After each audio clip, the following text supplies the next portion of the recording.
नमस्कार दोस्तों, स्वागत है आपका अपनी YouTube channel Target Civil Services में। आज है 29 जुलाई और मध्य प्रदेश के डेली करंट अफेयर में आज हम 27 जुलाई से लेकर 29 जुलाई तक जितने भी इंपॉर्टेंट करंट अफेयर होंगे Madhya Pradesh daily current affair से रिलेटेड उन पर डिस्कस करेंगे। तो लेक्चर लास्ट तक ध्यान से देखिएगा। देखिए दोस्तों, आज है 29 जुलाई और 29 जुलाई को मनाया जाता है अंतर्राष्ट्रीय बाघ दिवस यानी इंटरनेशनल टाइगर डे। कब मनाया जाता है? ये 29 जुलाई को मनाया जाता है।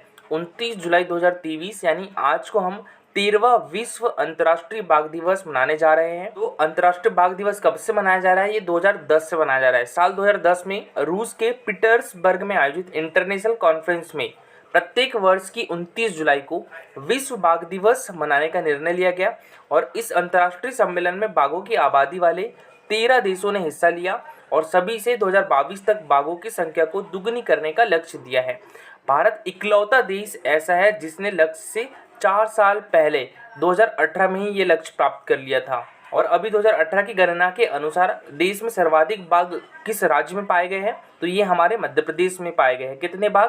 तो ये 526 बाघ, ठीक है। और 524 बाघ के साथ कर्नाटक दूसरे स्थान पर है। 442 बाघ के साथ उत्तराखंड तीसरे स्थान पर है। और ये रिपोर्ट कब की है?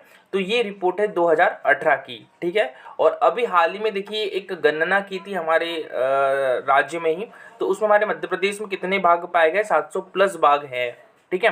और इसे टाइगर स्टेट का भी दर्जा प्राप्त है। हमारे मध्य प्रदेश को टाइगर स्टेट का भी दर्जा प्राप्त है। और देखिए हमारे मध्य प्रदेश का पहला राष्ट्रीय उद्यान कौन सा है जिसे प्रोजेक्ट टाइगर में शामिल किया गया था? तो ये कान्हा राष्ट्रीय उद्यान है, ठीक है। कान्हा राष्ट्रीय उद्यान को प्रोजेक्ट टाइगर में कब शामिल किया गया था? तो ये 74 को शामिल किया गया था, 1974 को शामिल किया गया था। और कान्हा राष्ट्रीय उद्यान की स्थापना की बात करें तो कान्हा राष्ट्रीय उद्यान की स्थापना कब हुई थी? 1955 में हुई थी, ठीक है। और 1974 में इसे प्रोजेक्ट टाइगर में शामिल कर लिया गया था। कान्हा राष्ट्रीय उद्यान कहाँ पर है? तो ये मंडला डिस्ट्रिक्ट में है, ठीक है। और ये हमारे मध्य प्रदेश का पहला राष्ट्रीय उद्यान भी है। और सर्वाधिक जो बाघ है वो भी कान्हा राष्ट्रीय उद्यान में ही पाए जाते हैं। और देखिए भारत का एकमात्र राष्ट्रीय उद्यान जिसने अपना शुभंकर 2017 में जारी किया है, इस शुभंकर का नाम क्या है? भूरसिंह द बारहसिंगा। और इसको डिजाइन किसके द्वारा किया गया? रोहन चक्रवर्ती के द्वारा इसको डिजाइन किया गया था। घनत्व के हिसाब से बाघों की संख्या देखें तो सबसे ज्यादा घनत्व के हिसाब से किस राष्ट्रीय उद्यान में बाघ है? तो ये बांधवगढ़ राष्ट्रीय उद्यान में है, ठीक है। बांधवगढ़ राष्ट्रीय उद्यान किस डिस्ट्रिक्ट में है? उमरिया डिस्ट्रिक्ट में है। और बांधवगढ़ राष्ट्रीय उद्यान 32 पहाड़ियों से घिरा हुआ भी है, तो ये भी याद रखिएगा। तो चलिए स्टार्ट करते हैं हम अपने पहले क्वेश्चन के साथ। तो मध्य प्रदेश में आयुष आपके द्वार योजना की शुरुआत कब की जाएगी? तो ये 1 अगस्त से की जाएगी। तो इसका आंसर हो जाएगा ऑप्शन नंबर ए, ठीक है। हमारे मध्य प्रदेश में 1 अगस्त से आयुष आपके द्वार योजना की शुरुआत की जाएगी। तो देखिए मध्य प्रदेश में वर्षा काल में आयुष की पहुंच दुर्गम क्षेत्रों में भी सुनिश्चित करने के लिए आयुष आपके द्वार योजना 1 अगस्त से शुरू की जा रही है। और योजना का मकसद वर्षा काल में ग्रामीण क्षेत्रों में आयुष मेला न हो पाने के कारण इस योजना के माध्यम से आयुष चिकित्सा की पहुंच सुनिश्चित की जाएगी। नेक्स्ट क्वेश्चन है हमारा, अभी हाल ही में 5वां हेलीकॉप्टर एवं लघु विमान शिखर सम्मेलन का आयोजन कहां पर किया गया है? तो ये खजुराहो में किया गया है। तो इसका आंसर हो जाएगा ऑप्शन नंबर बी, ठीक है। हमारे मध्य प्रदेश के खजुराहो में अभी हाल ही में 5वां हेलीकॉप्टर एवं लघु विमान शिखर सम्मेलन का आयोजन किया गया। और ये कब किया गया? तो ये 25 जुलाई 2023 को किया गया, ठीक है। और इसका उद्घाटन किसके द्वारा किया गया? तो हमारे देश के केंद्रीय नागरिक उड्डयन मंत्री ज्योतिरादित्य सिंधिया और हमारे मध्य प्रदेश के मुख्यमंत्री शिवराज सिंह चौहान जी के द्वारा किया गया है। और इस सम्मेलन का उद्देश्य क्या है? तो दूर दराज और जो पहाड़ी इलाके हैं वहां पर विमान योजना के दायरे को बढ़ाना है। और खजुराहो हमारे मध्य प्रदेश के किस डिस्ट्रिक्ट में है? तो छतरपुर में है, ठीक है। याद रखिएगा खजुराहो हमारे मध्य प्रदेश के छतरपुर डिस्ट्रिक्ट में है। और जो खजुराहो मंदिर है इनको यूनेस्को द्वारा विश्व धरोहर स्थल की सूची में कब शामिल किया गया था? तो ये 1986 में शामिल किया गया था, ठीक है। हमारे यूनेस्को द्वारा विश्व धरोहर स्थल की सूची में हमारे मध्य प्रदेश के कितने प्लेस है? 3 प्लेस है, ठीक है। कितने प्लेस है? 3 प्लेस है। एक तो खजुराहो के मंदिर है और एक सांची स्तूप है और एक भीमबेटका की गुफा है। सांची स्तूप को यूनेस्को द्वारा विश्व धरोहर स्थल की सूची में कब शामिल किया गया था? तो ये किया गया था 1989 में। और भीमबेटका की गुफाओं को कब किया गया था? 2003 में किया गया था, ठीक है। तो यूनेस्को द्वारा विश्व धरोहर स्थल की सूची में हमारे मध्य प्रदेश के 3 प्लेस है। खजुराहो के मंदिर जिनको 1986 में शामिल किया गया था, सांची स्तूप जिनको 1989 में शामिल किया गया था, और भीमबेटका की गुफाओं जिनको 2003 में शामिल किया गया था। बात करें ओरछा की, तो ओरछा हमारे मध्य प्रदेश के किस डिस्ट्रिक्ट में है? निवाड़ी डिस्ट्रिक्ट में है, ठीक है। ओरछा हमारे मध्य प्रदेश के निवाड़ी डिस्ट्रिक्ट में है और निवाड़ी डिस्ट्रिक्ट हमारे मध्य प्रदेश का 52वां जिला है। ये किस जिले से अलग होकर बना था? तो टीकमगढ़ जिले से अलग होकर बना था। और हमारे मध्य प्रदेश में देखिए इंटरनेशनल एयरपोर्ट की बात करें तो हमारे मध्य प्रदेश में इंटरनेशनल एयरपोर्ट की संख्या कितनी है? तो ये 3 है। कि ये प्रेस इन्फॉर्मेशन ब्यूरो का आर्टिकल है और ये एक गवर्नमेंट साइट है। तो इसका जो ये आर्टिकल मैं लाया हूँ आपके लिए, ये 1 अगस्त 2017 का है, ठीक है। उस समय के हमारे देश के नागरिक उड्डयन मंत्री कौन थे? तो ये श्री जयंत सिन्हा जी थे। तो इनके द्वारा एक इन्फॉर्मेशन दी गई थी कि Airport Authority of India owns and maintains 8 airports in Madhya Pradesh including 5 operational airport at Bhopal, Jabalpur, Khajuraho, Indore and civil enclave at Gwalior and 3 non operational airport at Khandwa, Panna and Satna. Bhopal, Indore and Khajuraho airports have already been upgraded to international standards with new integrated terminal buildings and others associate work। तो देखिए यहाँ पर हम बात करें international airport की, तो हमारे मध्य प्रदेश में कितने इंटरनेशनल एयरपोर्ट हैं? 3 इंटरनेशनल एयरपोर्ट है, ठीक है। देखिए जो MBPSC 2021 का क्वेश्चन आया था कि हमारे मध्य प्रदेश में कितने इंटरनेशनल एयरपोर्ट हैं, तो उसकी जो फर्स्ट आंसर शीट जारी की गई थी उसमें 2 आंसर था कि 2 इंटरनेशनल एयरपोर्ट है। फिर जो सेकंड आंसर की जारी हुई थी उसमें हमारे मध्य प्रदेश में 3 इंटरनेशनल एयरपोर्ट बताया गया है, ठीक है। कहाँ कहाँ? भोपाल, इंदौर और खजुराहो, तो तीनों जगह है। ये स्टेटमेंट 2017 में हमारे तत्कालीन नागरिक उड्डयन मंत्री जयंत सिन्हा जी के द्वारा दिया गया था। कहां पर? ये राज्यसभा में दिया था। देखिए अगर आप इंटरनेट पे सर्च करोगे तो अलग वहां पर डेटा मिलेगा आपको, अगर विकिपीडिया पे देखोगे तो अलग डेटा मिलेगा और अगर बुक में देखोगे तो वहां पर अलग डेटा मिलेगा। सभी जगह अलग अलग डेटा दिया रखा है। तो दोस्तों आप सिर्फ इस डेटा के हिसाब से चलिएगा, ठीक है। हमारे मध्य प्रदेश में कितने एयरपोर्ट है? देखिए ऑपरेशनल पास एयरपोर्ट है, ठीक है। और नॉन ऑपरेशनल की बात करें तो 8 एयरपोर्ट है। कहां कहां पर? ऑपरेशनल एयरपोर्ट है भोपाल, जबलपुर, खजुराहो, इंदौर और ग्वालियर, ठीक है। और 3 नॉन ऑपरेशनल एयरपोर्ट कहां कहां पर है? तो ये खंडवा, पन्ना और सतना। हमारे मध्य प्रदेश में कितने इंटरनेशनल एयरपोर्ट है? तो 3 इंटरनेशनल एयरपोर्ट है, भोपाल, इंदौर और खजुराहो, ठीक है। अभी तक मैंने आपको 2 बताए हैं तो आप वहां पर करेक्शन कर लीजिएगा। हमारे मध्य प्रदेश में 3 इंटरनेशनल एयरपोर्ट है। 5वां हेलीकॉप्टर और लघु विमान शिखर सम्मेलन 25 जुलाई 2023 को हमारे मध्य प्रदेश के खजुराहो में आयोजित किया गया। इस कार्यक्रम का आयोजन नागरिक उड्डयन मंत्रालय, मध्य प्रदेश सरकार, पवन हंस लिमिटेड और federation of India chambers of commerce and industry यानी फिक्की के द्वारा संयुक्त रूप से आयोजित किया गया।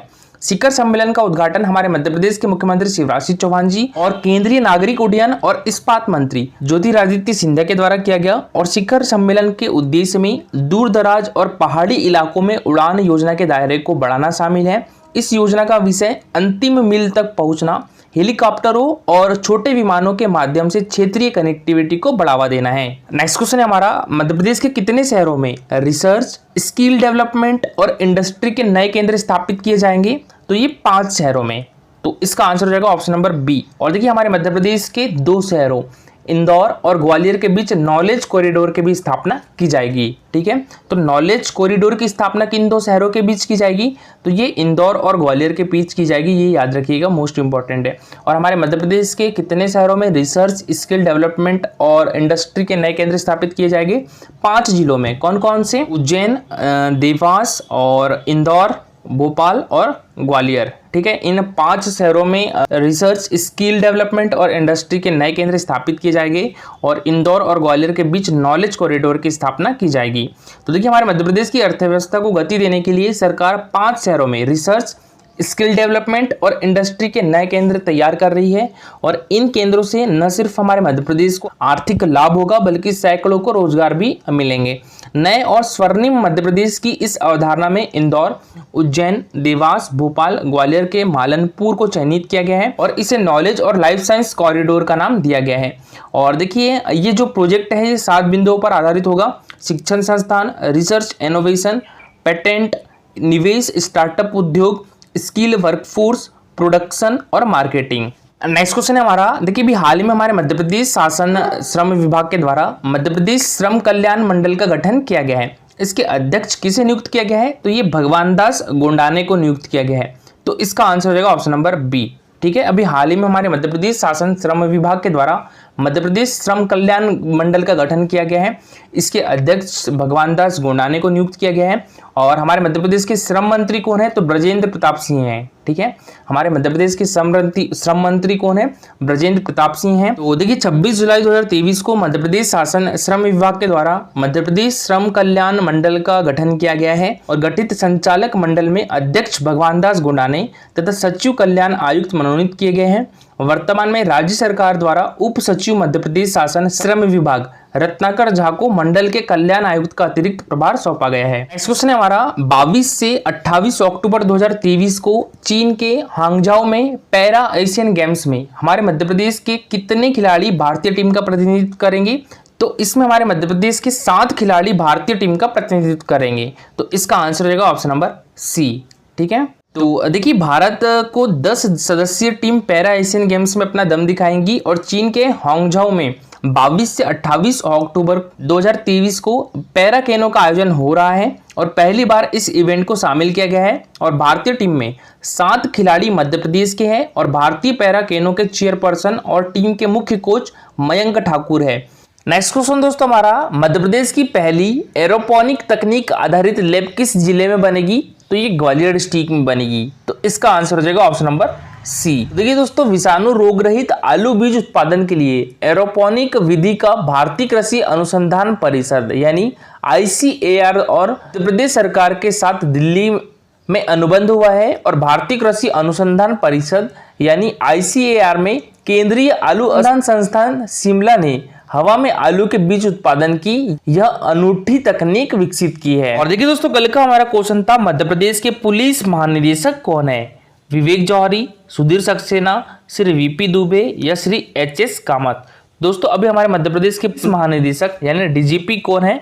तो ये है सुधीर सक्सेना। तो इसका आंसर हो जाएगा ऑप्शन नंबर बी। ठीक है, विवेक जौहरी दोस्तों इसके पहले थे, अब सुधीर सक्सेना बन गए हैं। ठीक है, और दोस्तों हमारे मध्य प्रदेश के प्रथम पुलिस महानिदेशक कौन थे? तो ये थे श्री VP दुबे। ठीक है, हमारे मध्य प्रदेश के प्रथम पुलिस महानिदेशक कौन थे? श्री VP दुबे थे। और HS कामत की बात करें दोस्तों हम यहाँ पर, तो HS कामत कौन थे? हमारे मध्य प्रदेश के प्रथम मुख्य सचिव थे। ठीक है, और देखिए दोस्तों हमारे मध्य प्रदेश के मुख्यमंत्री कौन है? तो ये है शिवराज सिंह चौहान। हमारे मध्य प्रदेश के गवर्नर कौन है दोस्तों? तो ये है मंगूभाई पटेल। और हमारे मध्य प्रदेश के जो विधानसभा अध्यक्ष कौन है? तो ये है गिरीश गौतम। प्रदेश विधानसभा के विपक्ष के नेता तो कौन है? तो ये है डॉक्टर गोविंद सिंह है। और हमारे मध्य प्रदेश के मुख्य सचिव कौन है दोस्तों? इकबाल सिंह बैस है। हमारे मध्य प्रदेश के मुख्य सचिव इकबाल सिंह बैस हैं। और हमारे मध्य प्रदेश के उच्च न्यायालय के मुख्य न्यायाधीश कौन है दोस्तों? रवि विजय कुमार मलिमत है। ठीक है, तो हमारे मध्य प्रदेश के महाधिवक्ता कौन है? प्रशांत सिंह है, इनका भी नाम याद रखिएगा। और हमारे मध्य प्रदेश के दोस्तों नीति एवं योजना आयोग के उपाध्यक्ष कौन है? तो ये है सचिन चतुर्वेदी। ठीक है, इनका भी नाम याद रखिएगा। मध्य प्रदेश लोक सेवा आयोग के अध्यक्ष कौन है? श्री राजेश लाल मेहरा। और देखिए दोस्तों आज के लिए आपका क्वेश्चन है, ऐश्वर्य प्रताप सिंह तोमर का संबंध किस खेल से है? क्रिकेट से है, हॉकी से है, तीरंदाजी से है या शूटिंग से है? तो इसका आंसर बहुत डिटेल में दीजिएगा। ये हमारा Telegram channel Target Civil Services, तो इस पर डेली क्विजेस होती है, तो इसमें आप भी पार्टिसिपेट कर सकते हो दोस्तों। तो आज के लिए इतना ही। अगर आपको लेक्चर अच्छा लगा हो तो लाइक और शेयर जरूर करिएगा। अगर आप इस चैनल पर नए हो तो सब्सक्राइब भी कर लीजिए। Thank you so much for watching this video.